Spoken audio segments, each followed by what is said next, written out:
نصيحتك العاطفية اللي المفروض تسمعها عشان تجذب لنفسك أي حاجة؟ ولو أنت حاطط مثلا شخص منفصل عنك، حاطط كراش في بالك، إيه نصيحتك عشان تقدر تجذب الشخص ده ليك؟ النصيحة بتقولك ذا شادو سايد، يعني حاول تواجه نفسك، تواجه عيوبك، تواجه روحك بأخطائك اللي فاتت في العلاقات.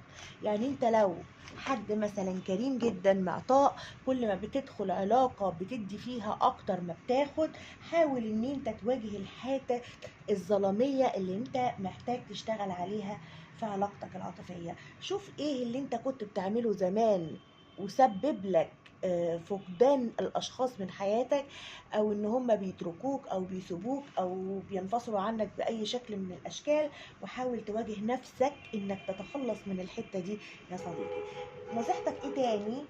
واو، ان انت تبقى متفائل اكتر بشأن حياتك، ان انت تعيش بتلقائية اكتر، ان انت تبقى زي الطفل او تساعد طفلك الداخلي على انه يعمل شفاء للماضي من جروح سابقة او علاقات سابقة.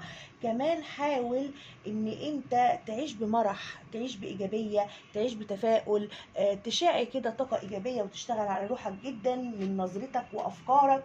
ولازم تاخد القرار باسرع وقت. لو في علاقات وانت مش عاوزها اقفل بقى خلاص عليها، ولو انت في علاقات عاوز تصلح فيها حاول تبقى ايجابي اكتر بشأنها.